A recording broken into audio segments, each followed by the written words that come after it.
Adolf Hitler, Mein Kampf in 1923, Adolf Hitler was arrested for attempting to overthrow the government in Munich. His National Socialist German Workers' Party, the Nazi Party, was still relatively small, and he used his trial to attract national attention. In due course, he was convicted and sentenced to prison. While there, he wrote Mein Kampf, My Struggle, outlining his political ideas.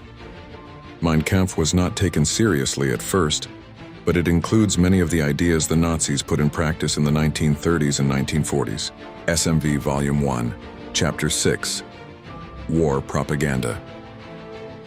1.1. The function of propaganda does not lie in the scientific training of the individual, but in calling the masses' attention to certain facts, processes, necessities, etc., whose significance is thus for the first time placed within their field of vision.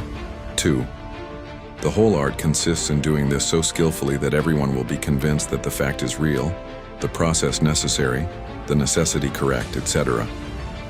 But since propaganda is not and cannot be the necessity in itself, since its function consists in attracting the attention of the crowd and not in educating those who are already educated or who are striving after education and knowledge, its effect for the most part must be aimed at the emotions and only to a very limited degree at the so-called intellect. 3. The art of propaganda lies in understanding the emotional ideas of the great masses and finding, through a psychologically correct form, the way to the attention and thence to the heart of the broad masses. The fact that our bright boys do not understand this merely shows how mentally lazy and conceited they are. The receptivity of the great masses is very limited. Their intelligence is small, but their power of forgetting is enormous. In consequence of these facts, all effective propaganda must be limited to a very few points and must harp on these in slogans until the last member of the public understands what you want him to understand by your slogan. As soon as you sacrifice this slogan and try to be many-sided, the effect will piddle away, for the crowd can neither digest nor retain the material offered. In this way, the result is weakened and in the end entirely canceled out. 5. Thus, we see that propaganda must follow a simple line, and correspondingly the basic tactics must be psychologically sound. For instance, it was absolutely wrong to make the enemy ridiculous as the Austrian and German comic papers did. It was absolutely wrong because actual contact with an enemy soldier was bound to arouse an entirely different conviction, and the results were devastating. For now the German soldier, under the direct impression of the enemy's resistance, felt himself swindled by his propaganda service.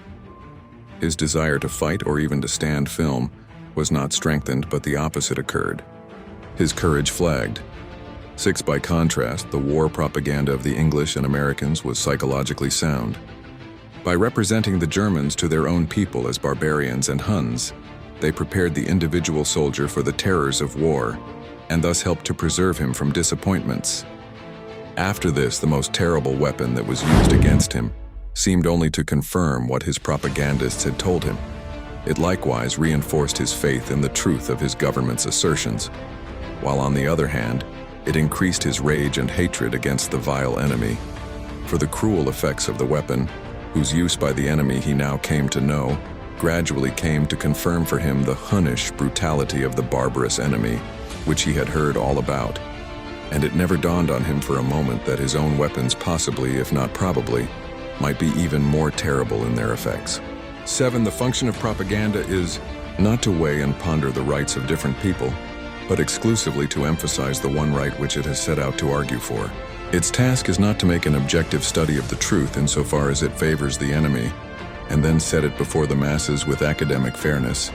Its task is to serve our own right, always and unflinchingly. It was absolutely wrong to discuss war guilt from the standpoint that Germany alone could not be held responsible for the outbreak of the catastrophe. It would have been correct to load every bit of the blame on the shoulders of the enemy, even if this had not really corresponded to the true facts as it actually did.